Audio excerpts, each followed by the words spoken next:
In this course, you will learn how to understand the ins and outs of applicant tracking software systems, submit a successful online application, and build a resume that can beat the system. Applicant tracking software, or ATS, is an application that enables the electronic handling of recruitment needs. It essentially allows companies to determine which candidates may be a match for a particular position based solely on their resume. And it fulfills two purposes. It helps to manage the quantity of applications coming in for positions, specifically given the high volume that we see companies seeing today. And it screens out those candidates who lack the necessary skills for a job. So what are the odds?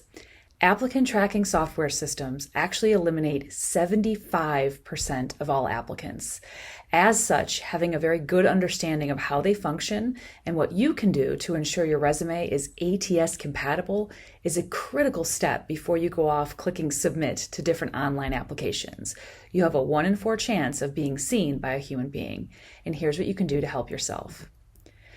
The criteria for applicant tracking software systems determines different matches, and they do this based upon two features: the appearance of a keyword or phrase. And we've talked about keywords in a few other videos.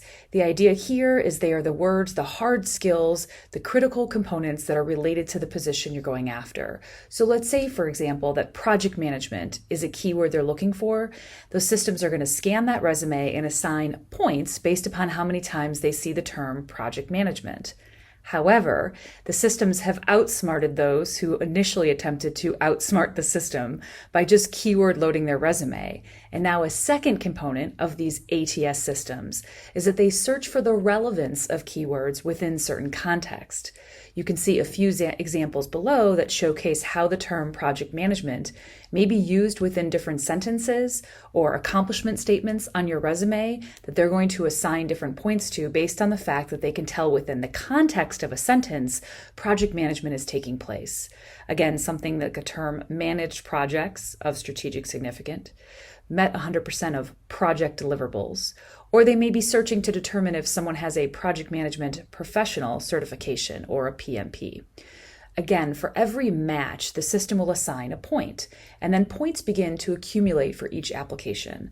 The higher the resume ranking, the more likely that that application will end up being viewed by the human being to make it into that top 25%. So again, how do I determine what the keywords are? It's really important to highlight your skill set as it relates to a target position. Potential employers are more in tune with experience and accomplishments that demonstrate a return on investment in a target field of a particular industry, as opposed to simply being impressed that you're a jack of all trades, right? So we identify keywords as they relate to different positions in several different ways. They are, again, the skills that are related, so they could be considered nouns, adjectives, or short phrases. And we find these particular words in different job postings, performance evaluations, and your everyday work activity. Consider that if you were to print 2 or 3 job postings for a similar role that you were interested in, and the actual company itself may not matter, but just looking at several different positions for a project manager. As I begin to read through that application, that particular job description, I'm going to pull out several different phrases that I see that relate to hard skills, perhaps meeting facilitation, data analysis, budget management, ability to meet deliverables. Those are examples of the hard skills that I may see repeated across multiple job descriptions for a project manager, and I can safely assume that those are likely the core competencies that are being flagged by the applicant tracking software system. We also consider if I'm already in the field as a project manager, perhaps I can look back at my performance evaluations that I've had within my own role over the last few years. It's likely those KPIs, the key performance indicators that you're being evaluated against, have to do with those keywords as well. Again, we're always looking for those core competencies that someone can bring forward in a position to really shine. And if all else fails, think about the everyday work you do as a project management.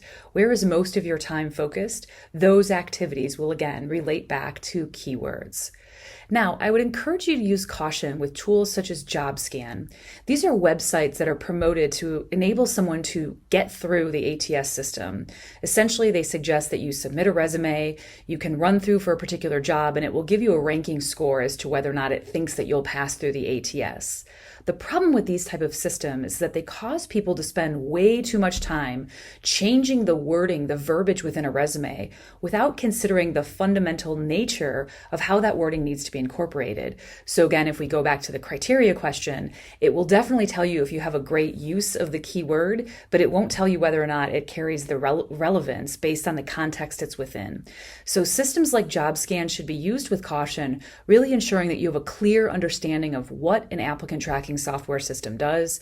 In that case, you would need to have an understanding of what company and or what type of system that company may be using, which is incredibly hard to predict. And you have to ensure a full understanding of the way that resumes are written from start to finish so that you're not just plugging in keywords in places that it's not going to make sense within the context of the phrase. Let's take a look at an example. In this individual, Alex's resume, he is a software developer. Everywhere that you see here highlighted showcase a keyword that is strategically and properly placed within his resume. So we take a look at the word technical, middleware and web applications, cost reduction, customer data, service solutions, testing methodology, online application, solution design.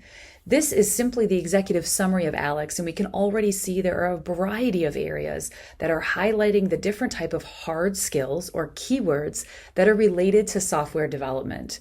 This is just one example of the many ways that you can incorporate these type of phrases by being intentional to ensure that your resume is really containing everything that it needs to move through that applicant tracking software system. But always remember that at the end of the day, the goal is to get a human being to look at the document, so it still needs to also make sense. You can't simply have list after list of a bunch of keywords. We also consider formatting questions as it relates to ATS, as these systems are ever advancing, and there has been some myths in the past about what the system can and cannot do.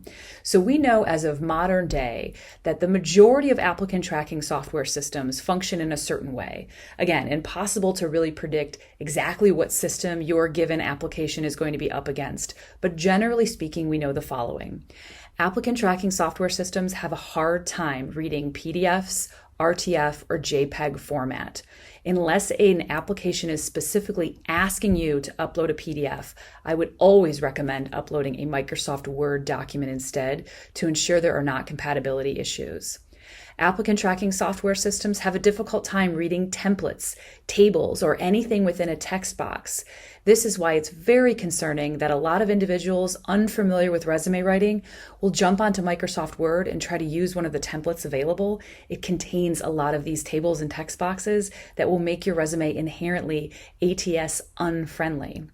Images or graphics, you want to be careful with the use of these if you're submitting your application online.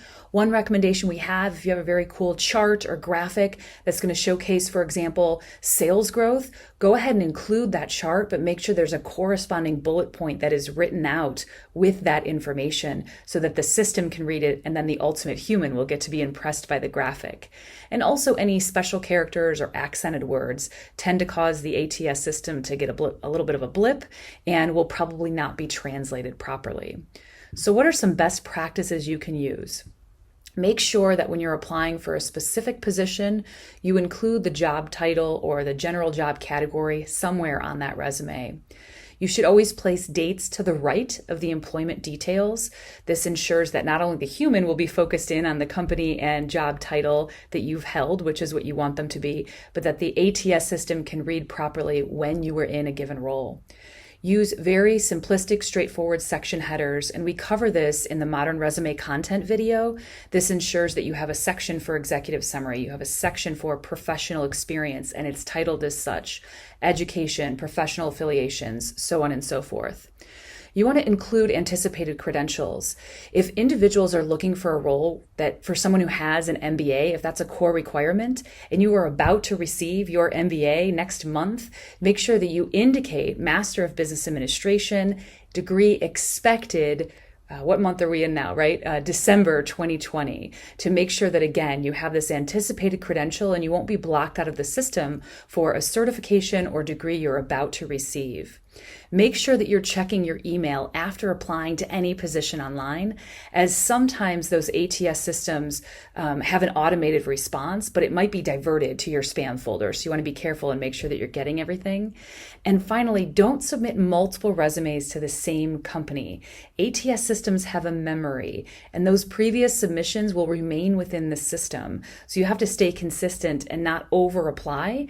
Consider that if I was looking at you as a candidate for a job in my customer service department, and then I found out from HR that you had applied to 15 different positions all over the organization, and few of them had anything to do with actual client or customer relations, I might think that you're just sort of dumping in and applying to any position you can possibly get your hand on, as opposed to having a true interest in customer service. So while you may apply to multiple related positions, you should ensure that resume information is very consistent across the board. For example, the number of years you've had in a particular job, the titles that you held, the company names, because again, the hiring manager is going to have access to those other versions of your resume as well. So those are just some quick tips on ATS systems, what they are, how they work, and how you can work to make sure that you have an ATS compatible resume. Thank you so much for joining us. Visit our blog to access more of the Learning Library and free downloads.